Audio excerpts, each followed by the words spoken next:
The amount of contenders that are in the NBA today is basically unprecedented. There are upwards of 10 or more depending on who you ask. So for today's video, I figured it would only make sense that we take a look at all of these contenders and rank them from most to least likely to win a championship. So let's get into it.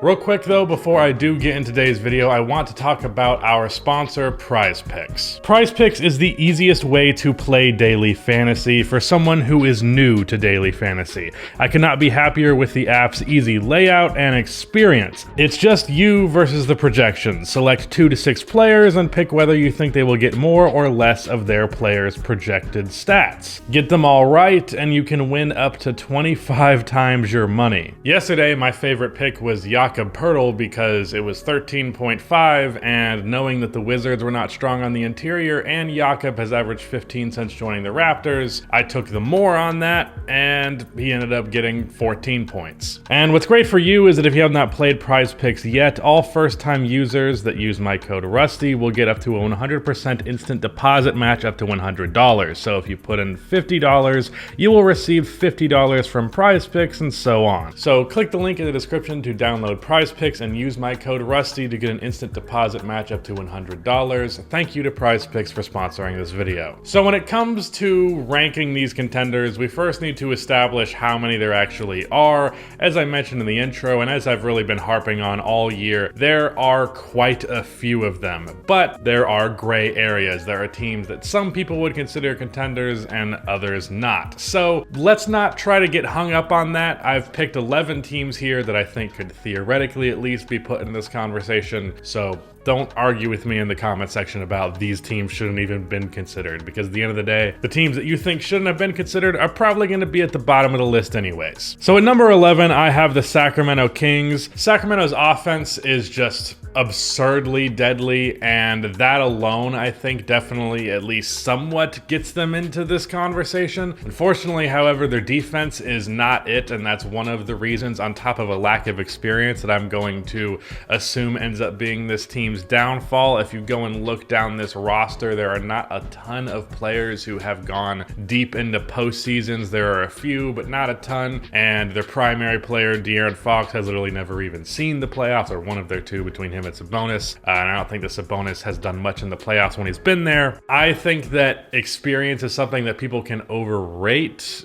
in many instances, but in this case, because I already view the Kings as a borderline contender, experience will probably be what does them in, as well as that defense. At number 10, I'm going to go with the Dallas Mavericks, speaking of terrible defense, because my God, ever since they traded for Kyrie Irving, their defense has been bad. Now, I do think that the offense could be, again, fantastic, similar to the Sacramento Kings. You have Luka and Kyrie, you can pretty much do whatever offensively when you have that. Not to mention Christian Wood, although he's been a lesser focus of the offense since Kyrie has been there for somewhat obvious reasons. But the defense is not there, the depth is not there, and I know you might be thinking like, hey, this team made the conference finals last year without Kyrie Irving, so why wouldn't they be good this time around? Well, that Mavericks team had a decent amount of depth and was really good defensively. This team is not, so I'm gonna keep them pretty low here. I think for the Kyrie Luka thing to work out, first of all, Kyrie has to re-sign, and then after that, you have to just hope that you can fill out the team with defenders in the offseason. At number 9, I'm going to go with the Cleveland Cavaliers. They're a very hot and cold team, and it's kind of hard to determine really where they should be placed, because if you asked me at a different time in the season, they would have been a lot higher than they are right now, but they haven't had a crazy impressive record, and they've been really hit or miss, like I said, hot and cold. That said, I would not be surprised at all if this was a team that put it together and was actually a real contender for sure. In fact, from here, I'm pretty confident every team is at least potentially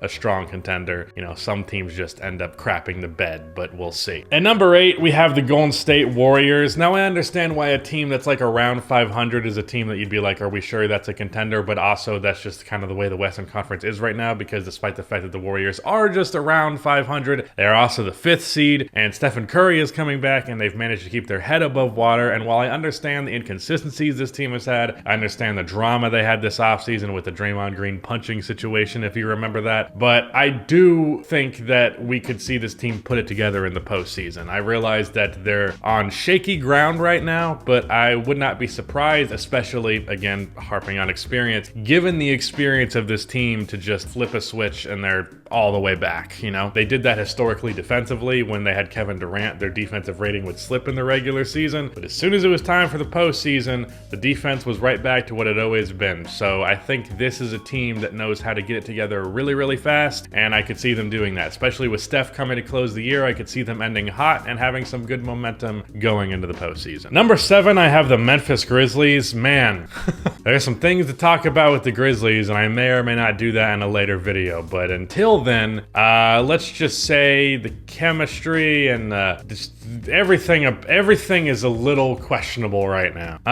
That said, however, as much as I hate Dylan Brooks, that's not really relevant to my point, but I just wanted to say it. Jaren Jackson is having a DPOY candidate season. Ja Morant is Ja Morant. Desmond Bane continues to be amazing. And this team, although its depth did take a hit because unfortunately Brandon Clark tore his Achilles, which is terrible. They still got Tyus Jones, still got Steven Adams, although he can't really play in the playoffs, so that's kind of awkward. But whatever. I think the Grizzlies are still the Grizzlies, and they've been, you know, a borderline and contender, and like at least in that conversation the last year or two, and I don't expect this to be any different, but I also would not come close to expecting them to be the team to win it. At number 6, I have the Clippers.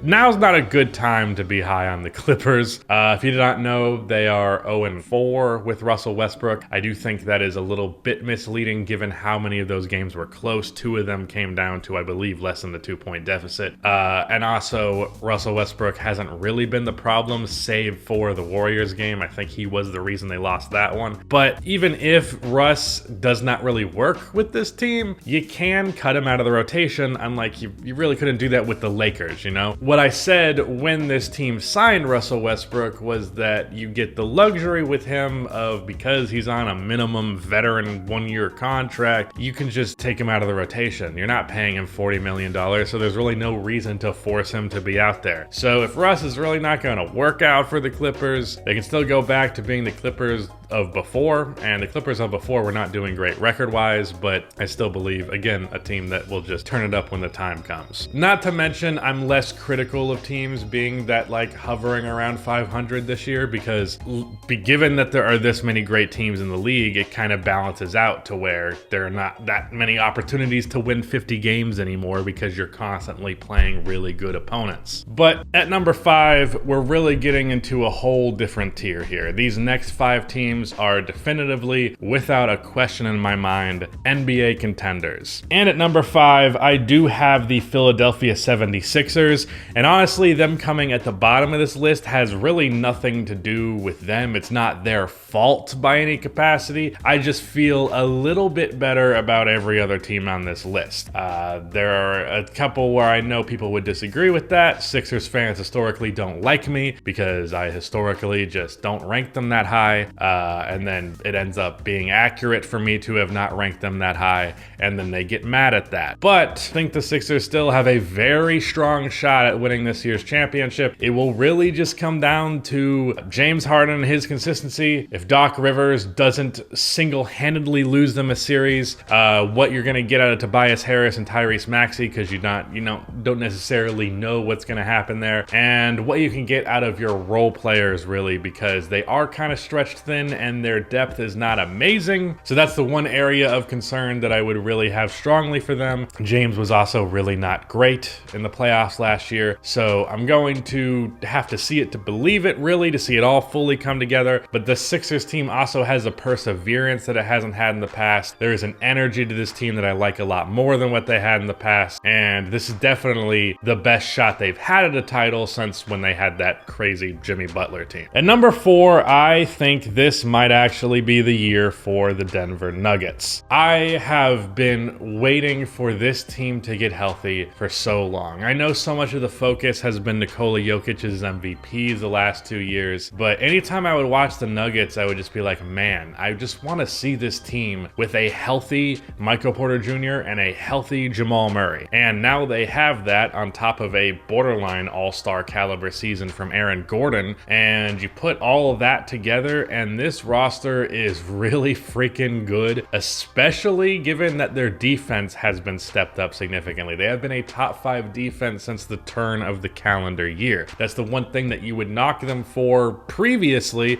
because even when they were higher up in the seeding at the end of last year, they were still not a good defensive team. But this, at the turn of the calendar year, I don't mean between different seasons here, their defense has been so much better. And if their defense is going to be really good, if the defense is going to be top 5, I know their offense is definitely going to be top 5. If the defense is also on that level, that's pretty freaking scary. I don't think there is a single starting lineup in the entire NBA, and really there are not many lineups throughout NBA history that have a better seamless fit than this Denver Nuggets team. Now, the actual level of talent after you drop from Nikola Jokic to Jamal Murray and so on, it's not the most talented roster by any means, but they make up for that with awesome systems, Jokic elevating his teammates' level of play, and the fact that the fit is as good as it is. But that lack of super crazy talent, the lack of there really being, I mean, Jamal Murray is probably like a star level guy, but he can be inconsistent because he's still been recovering from those injuries. So we'll have to see what he's going to be. But just because of like definitely not 2 or 3 star players, you know, like everybody else above them has, that's really going to be the difference maker and why they're number 4. At number 3, of course, I have the Phoenix Suns, who just got Kevin Durant. I don't know if you heard. I actually went and saw them in Charlotte in person, and yeah, the prospect of that scoring threat thrown into what the Suns already had going. I made a video that was probably a little premature about how the Suns were struggling this season because a lot of it was due to injury, but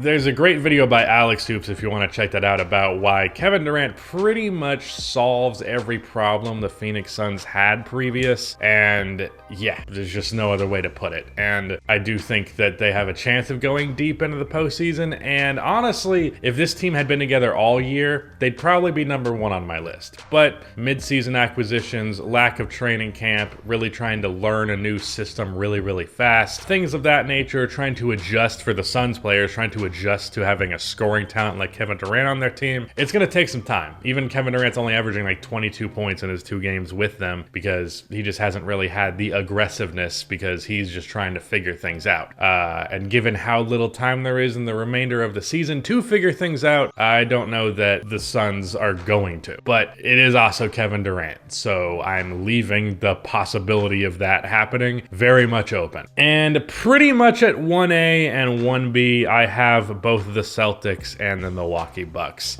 These are the 2 best teams in the league to me. Just period. The Bucks just had their 16-game win streak snapped by the Philadelphia 76ers, but they're ridiculously good. Their defense is absurd. They still have their half-court offense issues. Chris Middleton, we still don't know what he really is going to be, but man, I mean, I don't even know what to say about these 2 teams. The Boston Celtics are one of the best and most well-constructed rosters I've ever seen in my entire lifetime. Probably the most defensive talent I have seen on a single roster. If you just go down the list of good to great defensive players that are on that roster, it's ridiculous. They had that going for them last year, then they added Malcolm Brogdon this year. Not that he's a phenomenal defender, he's fine, but the offense that he brings to the table, he frankly should be leading the 6th Man of the Year race in my opinion. Both of those teams are ridiculous. I don't have much in the way of analysis. I strongly believe it's going to be, if it's not one of those two teams leaving the Eastern Conference, I'll be pretty surprised, and depending on their matchup in the finals, I'm pretty likely going to bet on both of these teams winning, really just regardless. That's my ranking. Let me know what your ranking would be, I guess. Let me know how you feel about this ranking nicely. Let me know how you feel about it nicely. And shout out to Prize Picks for sponsoring this video. Shout out to Rudy for editing this video, and goodbye.